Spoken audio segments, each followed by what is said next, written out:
Benvingudes, benvinguts a aquesta lliçó número 12 del curs Idees socialment transmeses que ens fan patir. Que ens fan patir perquè són falses i per tant necessitem antídots. La idea d'avui és que les coses que saben malament, les persones que es porten malament, les actituds que impliquen, jo què sé, mal a la gent, necessiten ser castigades. I aquesta és una idea que jo crec que és molt incorrecta, perquè estem confonent el fet de permetre a la gent aprendre de les conseqüències del que fa amb la venjança.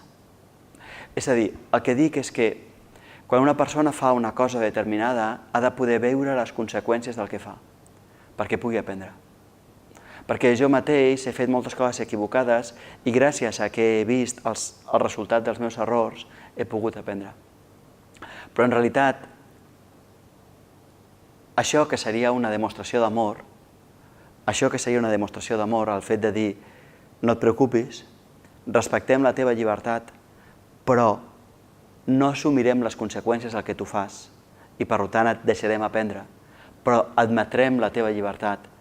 Encara que nosaltres ho faríem diferent, no interrompirem amb la teva vida, no t'obligarem a actuar diferent perquè això aniria en contra de la teva llibertat. Això, que seria un signe d'amor, en realitat socialment no es fa.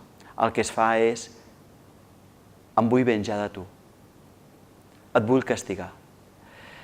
I per tant, a la nostra societat hi ha una gran confusió sobre ajudar la gent a viure les conseqüències del que fa amb el càstig.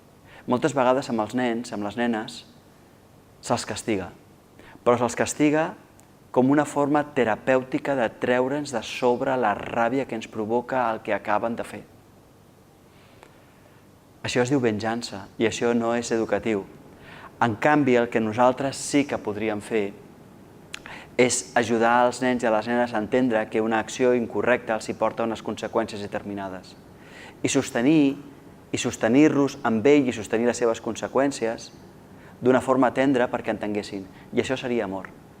És a dir, mentre se'ns anima socialment a castigar, el que hauríem de fer és ajudar a la gent tendrament a viure i entendre les conseqüències del que fan, perquè d'aquesta manera respectaríem la seva llibertat i els permetríem entendre, els permetríem aprendre. En canvi, quan ens vengem, en realitat el que fem és provocar dolor. Provoquem dolor als nostres fills i a les nostres filles, provoquem dolor a les nostres parelles, provoquem dolor a la gent que estimem. Quan ens vengem, els castiguem.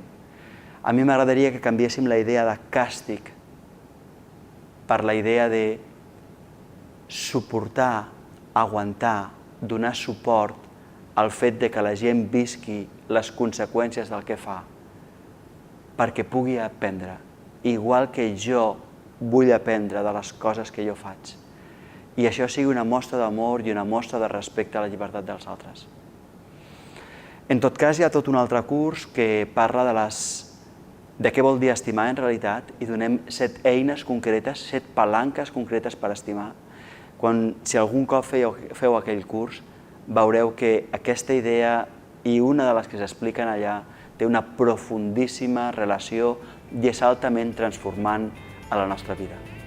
Molt bé, aquí s'acaba aquesta lliçó número 12 i si voleu ens veiem aviat a la lliçó número 13.